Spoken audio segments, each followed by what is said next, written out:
I want you to hit me as hard as you can. When the actors arrived on the set of The Abyss, director James Cameron greeted them with, "Welcome to my nightmare." Whether an exasperated joke or a foreboding warning, he wasn't kidding. Much like the film itself, the making of The Abyss was a claustrophobic shit show, full of near drownings, inescapable water, and frequent disasters. And it all happened under the watch of a meticulous auteur, who would never stop to ask, what the f*** happened to this movie? If you know anything about James Cameron, you know that he loves the ocean. He practically made a career out of it, from his first film, to his documentaries, to his insane deep dive excursions. This all started back when he was in high school, and saw a lecture about deep sea diving, presented by the first man to breathe oxygen-rich fluid through his lungs. Cameron was instantly infatuated. He went home and wrote a short story about scientists at the bottom of the ocean. Fast forward to Cameron directing Aliens. While watching a National Geographic documentary about deep sea submersibles, Cameron recalled his short story. He began writing the screenplay to The Abyss, named for the famous Friedrich Nietzsche quote. For Cameron, the script was about a literal abyss and a psychological one. Since Aliens and his previous film The Terminator were such big financial hits, and Aliens received 7 Oscar nominations, Cameron had enough clout to pick his next project. He chose to stay with Fox, and with his wife and producing partner Gail Ann Hurd, make his finished script for The Abyss. Although it was now about a group of oil riggers instead of scientists, as Cameron felt the blue-collar workers were more relatable. He also placed it within the backdrop of the Cold War, as tensions of nuclear war were ever present at the time. Fox greenlit the project with a budget of $33 million. The search began for a suitable place to film an underwater epic. No freshwater tank was big enough for Cameron's vision, and he certainly didn't want to film in the uncontrollable environment of the actual ocean. Hint, hint. In the most unlikely of places to film an underwater movie, the filmmakers discovered the Cherokee Nuclear Power Plant in South Carolina that was abandoned mid-construction. The first option was a turbine pit that could easily hold 2.5 million gallons of water. Referred to as B-tank, they used the pit to film multiple smaller sets and sequences. For the second tank, engineers determined they could convert a partially constructed reactor containment vessel into the largest filtered freshwater tank in the world. Called A-tank, this is where an enormous rock face and the fictional drilling platform Deep Core would be built. For the 11 million gallons of water necessary for both tanks, they tapped a nearby lake. The water was then processed, filtered for clarity, and heated to 84 degrees. To make a film of this scale, with 40% of it being shot underwater, clever workarounds and equipment were invented for it, from an air refilling station to the housing units for the cameras. The diving suits were made expressly for the film, as they not only had to light the actors' faces, but include a communication system and independently record dialogue. To achieve the look of 2,000 feet under the sea, the filmmakers had to block out any sunlight. To do this, they covered A-tank with a gigantic black tarp, then poured an obscene amount of black beads over the water, which would allow the crew to safely surface without any obstruction. The main cast trained for 2 weeks to become certified divers, and when they got to the set in early August of 1988, they had to train for another 2 weeks in hard hat diving suits. Though they ran endless safety drills, this was probably the only time they enjoyed themselves. None of them believed the film would be as hard as it was. I don't think there will ever be a film, certainly before the end of this century, as much of a challenge as The Abyss was, not only technologically, but also physically and emotionally on all of us involved with it. The construction of the A-tank set was such a colossal undertaking that it kept getting delayed. But since it would take 5 days to fill the 55-foot deep structure with 7.5 million gallons of water, they chose to start filling it anyway. Construction had to keep up with the rising water. Already behind schedule, Cameron chose to get filming underway in B-tank, even though they weren't supposed to shoot there until September. The crew had to work day and night to complete the sunken submarine set. Once done, the cast finally got to, act, but the set was deliberately rotated 45 degrees on its side, making things awkward as hell.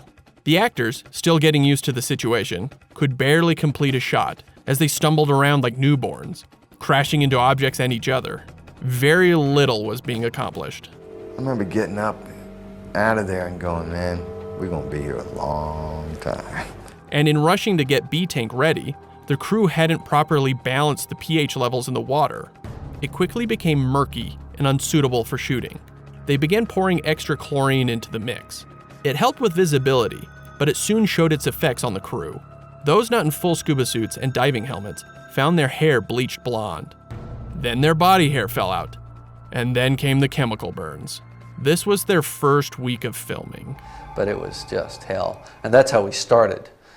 And then it got worse. Each day filming underwater was a logistical horror show. Because of the limited technology at the time, communication with every submerged individual was nearly one way. Cameron essentially used a PA system to speak to everyone, but only the actors could speak directly back to him. Everyone else resulted to hand signals and lip reading.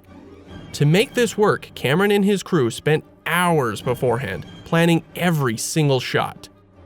And with 20 to sometimes 45 people underwater, every scenario imaginable was required to be meticulously thought out. How to move the lighting without electrocuting everyone, making sure the actors were properly prepared, where the submersibles needed to hit their mark, when the safety divers had to provide air, and what steps had to be taken if something went wrong. The list goes on. It would take days to complete single scenes. Only a few weeks in, the filtration system began to break regularly. And on days off, wild goats would wander onto a set, chew up cables, trample the piping, and pee on everything. The crew had to engineer fixes on a daily basis. Between fixing the pumps and the time it took to set up shots, the actors had a lot of downtime. It was common for them to suit up, jump in the tanks, then wait for hours on end. Michael Biehn summed up his experience, saying he was in South Carolina for 5 months, only acting for 3 or 4 weeks. Being able to stand there underwater, about 30, 40 feet down, and just stand there. I mean, you pretend like you're waiting for a bus for 4 hours. The actors never went to a depth that required decompression, but for most of the crew, they would spend up to 2 hours at the end of a long day decompressing to avoid the bends. And with no bathroom breaks, everyone just had to pee in their wetsuits, an experience referred to as diver's delight. It went down your leg and came up on your body, and it just felt really warm, and it was a nice feeling. For some, like Michael Biehn, the experience was a fun one. But for most, the insanity led to breaking points. The biggest problem that we encountered early on was that sense of panic, was that sense of being on the brink of panic, relying on equipment, which as an actor you normally don't have to do except as a prop, and these were not props. These were life support. For J.C. Quinn, it was almost immediately, and at one point he asked to be fired. Mary Elizabeth Mastrantonio, who made it through the lifeless swim scene without a stunt double, still endured the most dehumanizing of situations. During Liz's resuscitation, she laid on cold steel, wet and exposed in front of dozens of people, while Ed Harris pounded on her chest and slapped her in the face. Cameron wanted take after take, until the camera ran out of film in the middle of a shot. She shouted that they were not animals and ran off set.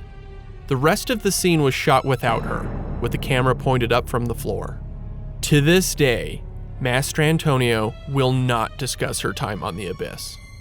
Harris was the biggest trooper of them all. He enjoyed the challenge and is super proud of what he accomplished in the movie. But after a near-death experience in the fluid breathing suit, even he couldn't keep it together. Breathing liquid is something that actually exists, and was used for real in the Benny the Rat scene. In 5 takes, 5 different rats went through the same thing, all coming out fine. But for Harris, it was faked. He had to pretend that he was breathing while his helmet was filled with water, while underwater. It'll feel a little strange. Yeah, no shit. Harris was in constant danger. To pull off an abyssal trench, they towed Harris sideways along the rock face in a tank, then tilted the camera to simulate the fall. On the 3rd take, Harris's safety diver got tangled in the wires. So when Harris needed air, a crew member took it upon themselves to help. But they mistakenly gave him the regulator upside down. Harris inhaled half water, half air. He purged the regulator and tried again. Same effect. Harris began to panic before the cameraman swam over, pushed the other guy out of the way, and gave Harris his air correctly. That night, on his drive to the hotel, Harris pulled over and broke down crying, surprisingly mad at himself for not being able to complete the shot. There was a part of me that was really disappointed in myself for not being able to do this thing.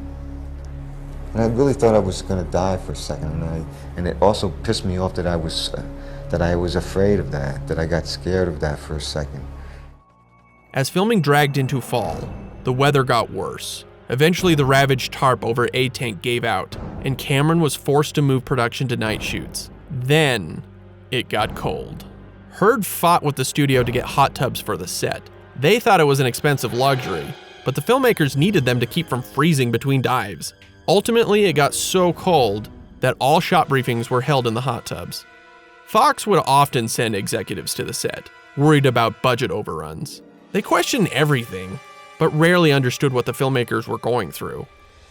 In Cameron's own words, he was the architect of this misery. He wanted to prove to himself that he could make such a technically difficult film. If I couldn't do what 2001: A Space Odyssey did for science fiction films taking place in space, if I didn't feel that I could do that in the underwater arena, then I didn't want to make the movie. He pushed people beyond what they were capable of, just to get the perfect shot. Blunt and candid, he ruled like an autocrat, with short patience and a complete lack of bedside manner. He didn't care for the actors' sob stories, saying, "For every hour they spent trying to figure out what magazine to read, we spent an hour at the bottom of the tank, breathing compressed air." We had a kind of a bond during the production that consisted of me challenging them, and there were times when I'm sure they hated my guts, but they hated the fact that I'd created this situation and seduced them into being there. He never crossed a line with the crew,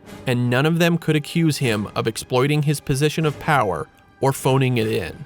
He was unwavering in his commitment to making the film.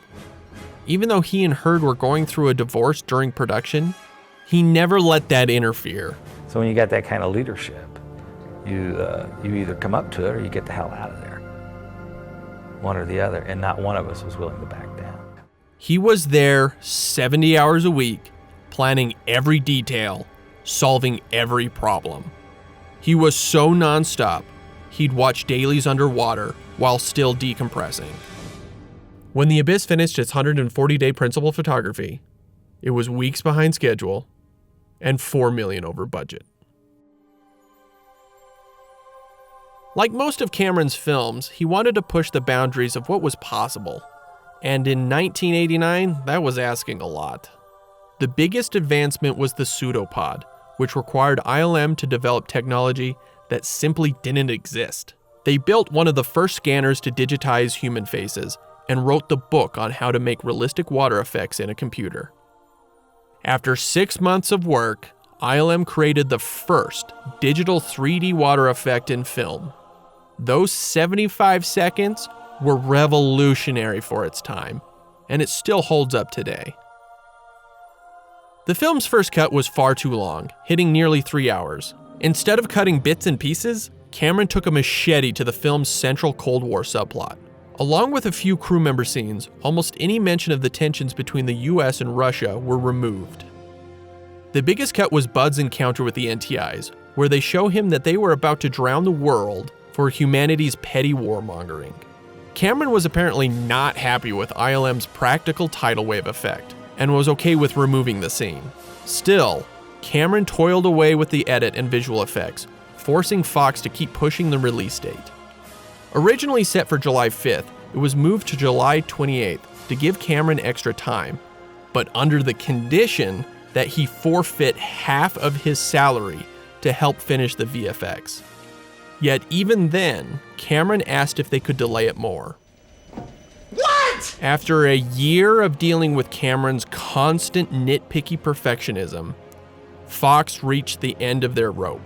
A Fox executive barged into the editing room, threatening Cameron, "You can either finish the movie some way, or you can personally go to 1,200 theaters and describe the movie for the audience 4 shows a day." Cameron relented. Now $10 million over budget, production on The Abyss finally came to an end. Back when Fox announced the next feature from their new Golden Boy, rival studios fast-tracked their own underwater thrillers. Horror films Deep Star 6 and Leviathan were both released in early 1989, beating The Abyss to theaters, and both bombed.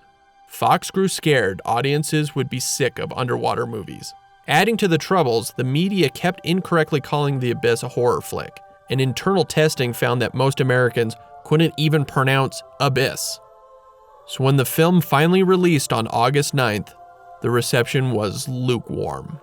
Widely appreciated for the performances and the craftsmanship on display, most agreed that the final act with the NTIs was a jarring left turn, perhaps souring everything that preceded it. Grossing only $54 million in the US, the film barely broke even.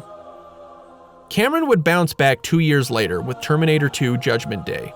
Considered one of the greatest action films ever made and hugely successful at the box office, it pushed visual effects further than ever before, thanks to the advancements pioneered by The Abyss. Fox was eager to keep Cameron around and signed him for a 5-year deal worth $500 million.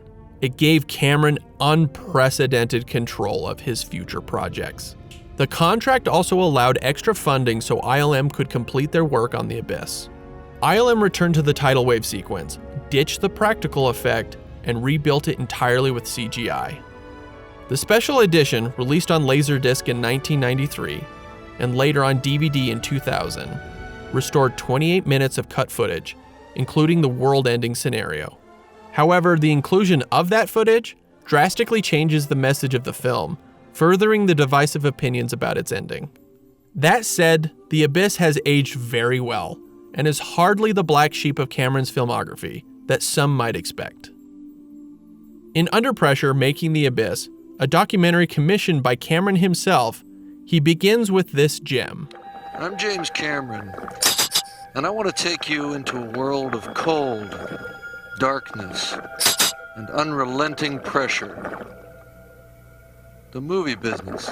Cameron seems to imply that the cost of filmmaking is a high one, and it takes the hardest of hearts to survive, as if Cameron himself is simply a product of his environment, a symptom of the movie business, and every unbearable moment that his cast and crew went through was a stepping stone to achieve his vision.